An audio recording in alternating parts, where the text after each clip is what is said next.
دیکھیں نیوز اسی طرح سے سرکولیٹ کر رہے ہیں کہ گرفتاری کریں گے، گرفتاری کے خدشات جو ہیں وہ ان فیلڈ ہیں، اور ہم نیب میں پیش ہوئے، بی بی صاحبہ نے تمام سوالوں کے جوابات بار بار جا کر نیب کے سامنے دیے ہیں، اور دستاویزات جو مانگتے ہیں وہ بھی فراہم کر دی گئی ہیں، لیکن پھر بھی اسی کاغذ کو یا اسی جو ہے ڈاکومنٹ کو دوبارہ بار بار یہ کہا جاتا ہے کہ آپ دوبارہ لے کے آئیں، آپ دوبارہ لے کے آئیں۔ مجھے تو کوئی سمجھ نہیں آتی۔ مثال کے طور پر اس کا نام ہے جی کلیم اللہ، تو میں اس سے پوچھوں کہ آپ کا نام کیا ہے، یہ کہیں کلیم اللہ، میں 200 دفعہ پوچھوں، جب نام اس کا کلیم اللہ ہے تو اس نے کلیم اللہ ہی بتانا ہے۔ تو یہی پروسیس کیا جا رہا ہے، کچھ نہیں، صرف تنگ کیا جا رہا ہے اور کوئی نہیں ہے۔ لیکن وہ تنگ نہیں ہوتے کیونکہ انہیں پتہ ہے کہ یہ ایک مقصد ہے، چاہے ان کی بہنیں ہوں، چاہے وہ ہوں، چاہے خان صاحب ہو، تو یہ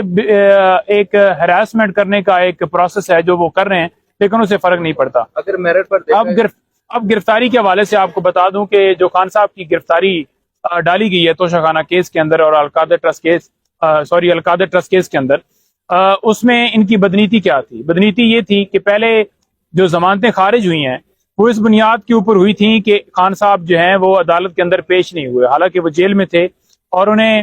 حکم دینا تھا عدالت نے، اور گورنمنٹ نے انتظامات کرنے تھے اور انہیں پیش کیا جانا تھا۔ وہ ضمانتیں عدم حاضری کے اوپر خارج کر دی گئیں، ان کو چیلنج کیا گیا دونوں آرڈرز کو۔ تو یہاں پر اسلام آباد ہائی کورٹ میں میرا خیال میں مہینہ یا مہینے سے زیادہ ٹائم جو ہے وہ لگا، اور اس میں ڈیسائیڈ ہی نہیں کیا گیا۔ اگر وہ ڈیسائیڈ کر دی جاتی، جیسے کہ 9 درخواستیں دیگر جو تھیں وہ ڈیسائیڈ ہوئیں اور وہ بیلز جو ہیں بحال ہو گئیں، تو یہ بھی بحال ہو جانی تھی۔ صرف اس لیے نہیں ڈیسائیڈ کی گئی کہ عمران خان صاحب کی گرفتاری ڈالی جائے۔ اور پہلے گرفتاری کیوں نہیں ڈالی گئی؟ اس کا مقصد یہ تھا کہ جناب عمران خان صاحب کی اگر سائفر کیس کے اندر ضمانت ہوتی ہے تو اس ٹائم کے اوپر ہم گرفتاری ڈالیں گے یا اس سے کچھ دن پہلے ڈالیں گے۔ اب ان کو ایسا مجھے لگ رہا ہے کہ فیل ہو رہا ہے کہ خان صاحب کی ضمانت جو ہے سپریم کورٹ سے ہوتی شاید ان کو نظر آ رہی ہے، یا کیونکہ کیس تو ہے کوئی نہیں، کیس تو لیگلی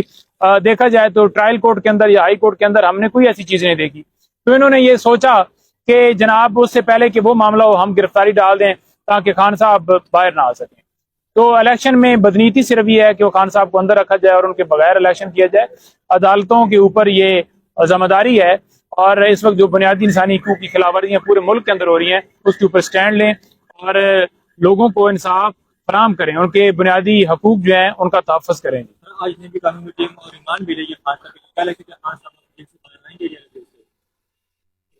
ایمان مل جائے گا۔ دیکھیں ہم یہ دیکھ رہے ہیں کہ ایک نوٹیفیکیشن جو ہے کرنے کی طرف جا رہے ہیں کہ ایک نیب نے کوئی خط لکھا ہے جو ہم میڈیا کے اوپر ہی دیکھ رہے ہیں کہ جیل کے اندر ہی جا کر ریمانڈ لیا جائے۔ تو اب دیکھتے ہیں کہ وہ نوٹیفیکیشن کیا ہوتا ہے، اور اس دوسری طرف اگر دیکھا جائے تو جیل کے اندر جو ٹرائل ہو رہا ہے اس کے اوپر حکم امتناع جو ہے وہ جاری ہوا ہے۔ تو یہ ساری چیزیں دیکھنی پڑیں گی کہ کیا پھر بھی وہ اس طرح کا کام کرتے ہیں جب یہاں پر سٹے جو ہے جیل کے حوالے سے ہوا ہے۔ اب یہ صرف ایک کیس کو نہ رکھیں کہ ڈیفینیٹلی ہم نے چیلنج تو کیا ہوا تھا کہ سائفر کیس کے اندر جیل ٹرائل ہو رہا ہے، لیکن اوورآل اگر جا کر ریمانڈ وہاں لیا جاتا ہے تو جب سٹے ہو گیا تو یہ چیز یہ پروسیس نہیں کرنا چاہیے۔ تو ہماری اب دیکھتے ہیں کہ کیا آگے کیا جاتا ہے۔ القادر ٹرسٹ کو اگر میرٹ کی بنیاد پر دیکھا جائے اور سنا جائے تو کیا خان صاحب کی گرفتاری بنتی تھی اس کیس میں؟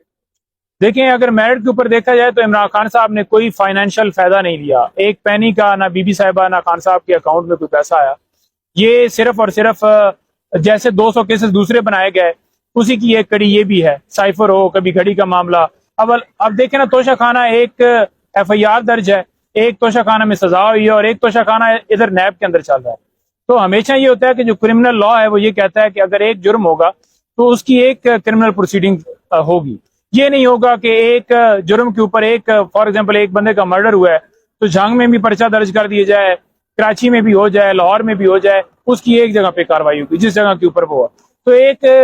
اس میں توشہ خانہ میں سزا آلریڈی ہو چکی ہے اور وہ سزا بھی سسپینڈ ہو چکی ہے، تو پھر یہ دوسری کاروائیاں کیوں چلائی جا رہی ہیں؟ تو ان کا کوئی مقصد نہیں ہے، صرف اور صرف محض جو ہے نا وہ ایک تو میڈیا ٹرائل اور دوسرا صرف خان صاحب کو الیکشن سے باہر رکھنے کے لیے۔ اگر دیکھا جائے تو 190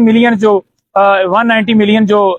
پاؤنڈز والا معاملہ اٹھاتے ہیں وہ اگر دیکھا جائے تو وہ تو سپریم کورٹ کے اکاؤنٹ میں ہے، کوئی خان صاحب کے اکاؤنٹ میں ہے، اور القادر ٹرسٹ جو یونیورسٹی ہے کیا وہ خان صاحب کے نام پہ ہے؟ وہ تو ٹرسٹ ہے، اور وہ ٹرسٹ کس لیے بنایا گیا کہ وہاں پر آپ کے بچے جو ہے اسلامی تعلیم حاصل کر سکیں۔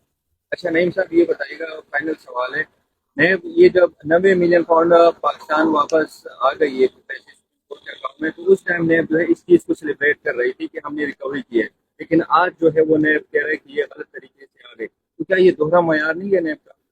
دورے معیار تو آپ پورے پاکستان میں دیکھیں گے نا، وہی نیب ہے جو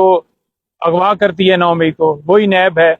جو آ کر بیان دیتی ہے کہ نواز شریف کی ضمانت کے اوپر کوئی اعتراض نہیں، وہی نیب ہے جو تمام پی ایم ایل این کے لیڈران کے کیسز جو ہے وہ ختم کرتی ہے، اور وہی نیب ہے جو غیر قانونی وارنٹ کبھی خان صاحب کے اور کبھی ان کے گھر والوں کے نکالتی ہے۔ دیکھیں جو ہمارا آئین ہے نا وہ بڑا واضح ہے، اس کے اندر آپ کسی کی اظہار رائے، کسی کی سپیچ، کسی کے بولنے کے اوپر پابندی نہیں لگا سکتے، اور بات یہ ہے کہ اگر کسی کے اوپر کوئی جرم ہے، جرم تو وہ ثابت ہوگا تو اس کے بعد پتہ چلے گا کہ یہ جرم ثابت ہوا ہے۔ ایک طرف ایف آئی آر اور دوسری طرف کہیں کہ ان کے اوپر پابندی لگا دے کہ ان کے اوپر ایف آئی آر درج ہوئی ہے، تو بالکل غیر قانونی، غیر آئینی تھا، جو کہ عدالت نے فیصلہ لیٹ دیا ہے۔ یہاں پر فیصلے لیٹ دیے جاتے ہیں، بندہ مرڈر ہوتا ہے 2002 میں